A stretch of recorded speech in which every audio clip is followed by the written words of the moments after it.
Edward is the kind of reluctant vampire. He's a 17-year-old boy who was turned into a vampire 100 and something years ago. And he's kind of lost his way in the world, has no idea what the point of his existence is, and when he meets this young girl called Bella Swan, who he grows very fond of, and she opens him up to the world again, and she makes him feel like there's something worth living for. The end of Twilight obviously finishes on a kind of light note where, you know, it's a kind of happy ending. Bella and Edward are together, and it seems like they've vanquished their enemies and the problems they were encountering in it. But then the actual reality of what their relationship is sets in New Moon, where there are just a plethora of enemies and a plethora of difficulties coming out of it.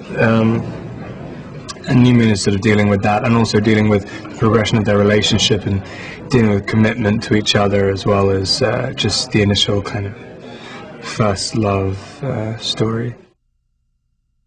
It's Bella's 18th birthday, and everything. She goes around to the Cullens' house, and it's kind of all very. It's a sort of ideal birthday party, and in the minds of everyone involved, and it's all beautifully decorated and everything, and everyone's very happy. And Edward's looking at her, thinking, you know, she can become part of my family and my life, and maybe this can work out the way he wants it to.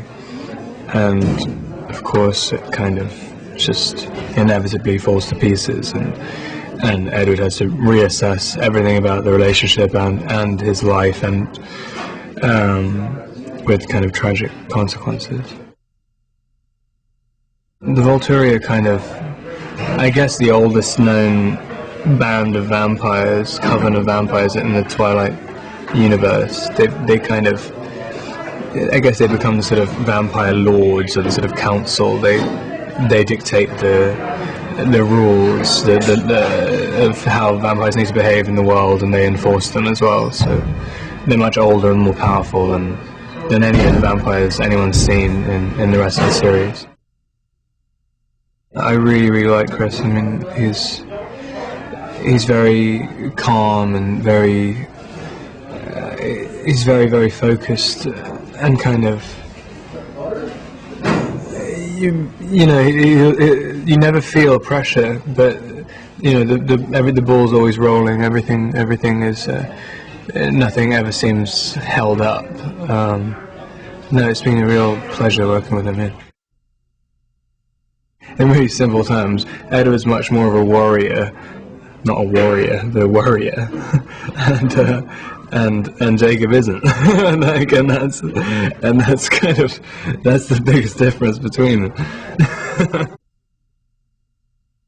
It's nice. I mean, there's been crowds and stuff when we've been shooting before, but I mean, nothing like the kind of 2,000 or 3,000 people anywhere over the last couple of days. And strange, it's like doing a massive theatre performance in little 10-second jolts, and everybody applauded afterwards and stuff, which is quite. And I kind of, yeah, it was very appreciated. A lot of New Moon is about him having to learn a lesson, I guess, pretty much the hard way, that he can't live without Bella, and in trying to do so, he ruins his own kind of meager existence and hers as well, which he never thought was going to happen. It's on much more of a grand scale than anything we did in Twilight.